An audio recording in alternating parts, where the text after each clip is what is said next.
Hello, welcome to the Running Channel. I'm Rick. I'm Kate. And I'm Anna. Whether you're just getting into running, have just joined a new club, or are taking on a new distance, there's tons of questionable advice out there for you.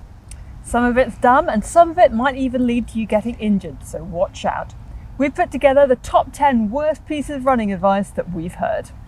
Before you take a look though, please subscribe to the Running Channel and make sure you tap the bell icon so you get notified every time we upload new videos. Oh, and leave us a comment below as well in case we miss anything out.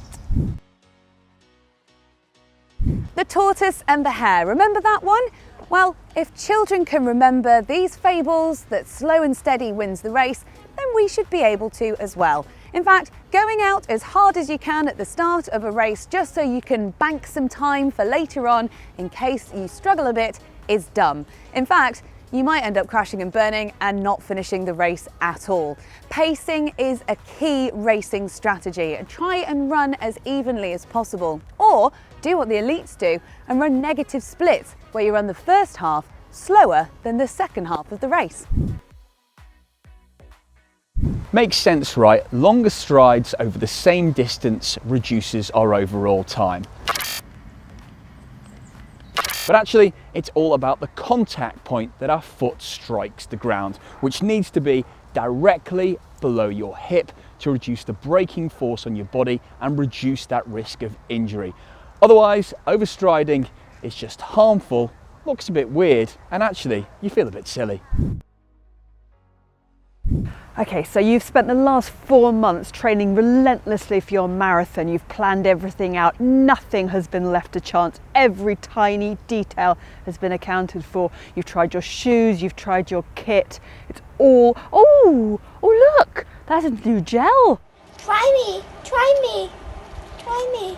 I've never tried that one before. I mean, sure, I might spend the entire marathon looking for a loo, but surely this is the answer to, do not do it. Nothing new on race day. People run for all sorts of different reasons, and your reason to run is entirely up to you. Maybe you run for fun, maybe you run to meet new people, maybe you run to keep fit, to hit your goals, maybe you run for a bus, maybe you run to lose weight. Whatever your reason is, that is entirely up to you. But one reason that does sneak in from time to time is the notion that we should run to earn our food, which is not entirely helpful. In fact, research shows that athletes are 20% more likely to develop a dysfunctional relationship between food and training. And so the idea that a 2-hour run is equal to 10 donuts isn't helpful, nor is it accurate. So just run and enjoy it. And don't be a Your new shoes are likely to be lighter than your old ones. They'll be springier. They will feel so good. So why not save them for race day? Well, this is likely to be a complete and utter disaster. When we have new shoes, our feet generally mold around the material, the shape and feel of them after a couple of runs. And it's not uncommon that we might get a few blisters to start out with, but then they could turn out actually to be some of our most comfy shoes. So actually holding out for the day of a race is really not a good idea. Of course, you probably don't want to run hundreds of miles in an old pair, but at least give a few shorter runs in first. Running hard all the time might seem like a good idea, getting the most bang for your buck out of every session.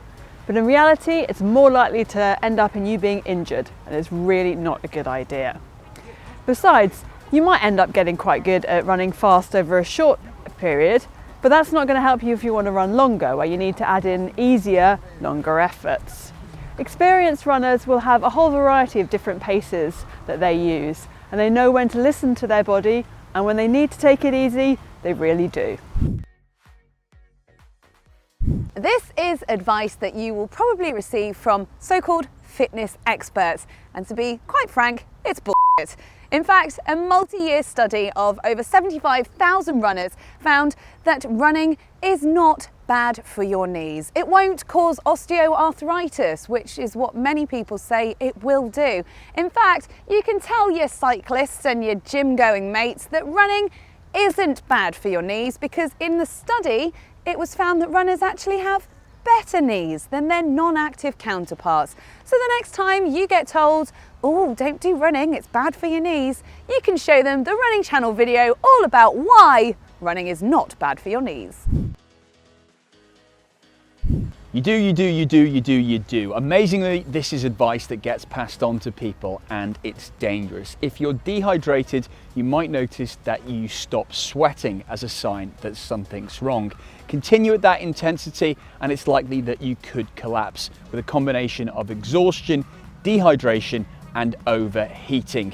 It is sometimes tricky to take on water during a marathon, but it's vital. Remember, you are not a camel. Also common, in fact more common, is overhydrating. This is when we take on too much water during a race, and it is far more dangerous too. For tips on fueling during a race, check out our video. Sure, you might well be able to run 5k in a pair of fashion trainers, but if you want to start running more regularly and doing longer distances, it is really important to get proper running shoes. But those don't need to cost the earth. We recently ran a pair of £10 shoes and you know what? They really weren't that bad. But do get yourself to a running shop and get your gait analysed and find out what kind of style of trainer is best for you. Apart from anything else, the better cushioning and breathability of running shoes versus fashion trainers will be more comfortable and probably less smelly.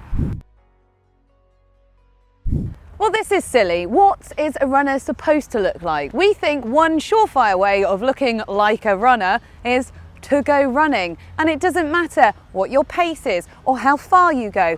If you're running, you're a runner. End of. New to running? Great. The best way to start off is get out there and run as hard and fast as you can. No, don't do that. If you're new to running, you'll be using muscles that you haven't used for a long time, or maybe not even used at all. So the best thing you can do is take a nice, gentle 10-minute walk or jog, or then onto a run around the block. Otherwise, you might start off with a completely unnecessary injury. Really hope you enjoyed this video. All our videos are completely free, so we'd really appreciate it if you subscribe to the channel, gave us a thumbs up, and even leave us a comment so we can pass on our tips to even more runners. Right, I'm off to run as far as I physically can until I collapse, you know, just to set a benchmark. Cool, I'll join you. Great. I'm alright, I'm just going to hang around with you, Tom. It's alright. Nothing better to do. Yeah, fine.